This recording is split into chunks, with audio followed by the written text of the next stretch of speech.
Hey everybody, Brandon with Memphis Record Pressing here in the ATL at Music Biz 2026.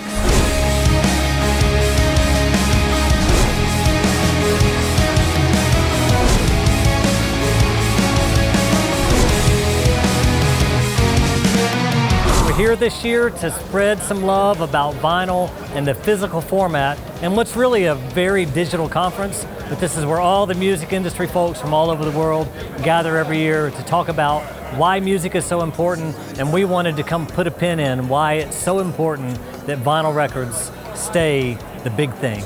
We just headed up a panel talking about the physical format of vinyl and physical in general and why it's so important in the industry of music. We had some great voices on that panel. We had Tobago with DBS Sounds here in Atlanta. We had New Face, a great influencer here in Atlanta.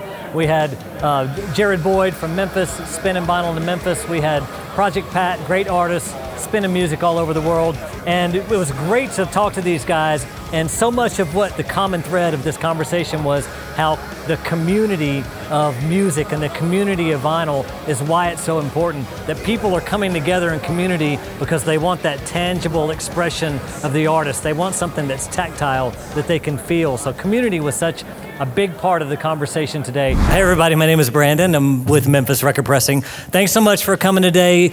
We are here to talk about what I was just talking about, is why physical matters. So we've got an entire day planned for you about how physical, the format of physical, not just vinyl, but cassette, CD, all the crazy things that people are wanting to use to deliver their music to the masses and to the world and to their fans, why it actually matters. And so, thanks again so much for coming. We got a great panel of people who are not me, because everybody's sick and tired of listening to me. But we got a great panel of people that are connected all throughout the industry, from artists to radio to all things physical, social media to record stores to connecting with the artists. And so for me, obviously I have a vested interest with being with a record pressing facility in Memphis, Tennessee. But for me, it is about the tangible connection between the artist and the fan. And physical music and physical media does that in a way that nothing else does. We can wear a t-shirt, which is what so many people choose to do to connect to the artists they care about, but there's something special about the experience of opening up a vinyl record, opening up a CD, but specifically opening up that vinyl record that you have to be present, right? You have to be present in the moment. Then we live in a very, I call it the rental economy. I know we're in a very digital conference here, but in the rental economy, it's very easy to be dismissive of what comes and goes so quickly, but you have to be present when you take that vinyl out of the sleeve and when you put it on the turntable, and it gives you that connection with the artist in a way that nothing else does.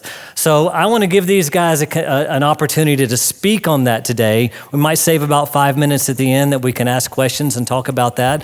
But the reason for these guys being up here today is to talk about why is it that physical and that vinyl in particular has come back in such a way? How come it has had such a resurgence over the past now almost 20 years, and more specifically in the past 5 to 6 years, where it's exploded all around the world? What is it? What is it that's so special about vinyl that is drawing people? And one of the common misnomers, and then I'll stop talking about it, is that so many people think that nostalgia is what's driving the resurgence of vinyl. And I can tell you that that's not what it is. It's not people like me that are buying the vinyl records. It's the next generation and the generation after that. For them, it is a brand new discovery. It's a brand new technological innovation that this music is coming out of this piece of plastic. How does that happen? And what is it that is connecting them to the artists and connecting them to the music that they care so much about? So I really just want to pass it off to the guys. There is a sheet in your seat that talks about everybody that's up here. And so we kind of wanted to forego the introductions today to give us time to talk about this that I feel is so important to everybody in this room and everybody at this conference this week. So I really just want to pass that question off to the guys. I'll let whoever wants to pick it up and run with it. Let's just talk about why is physical so important in 2026, in the 21st century, when we have everything instantaneously accessible at our fingertips. What is it about physical that's driving the interest and just the craze among people around the world?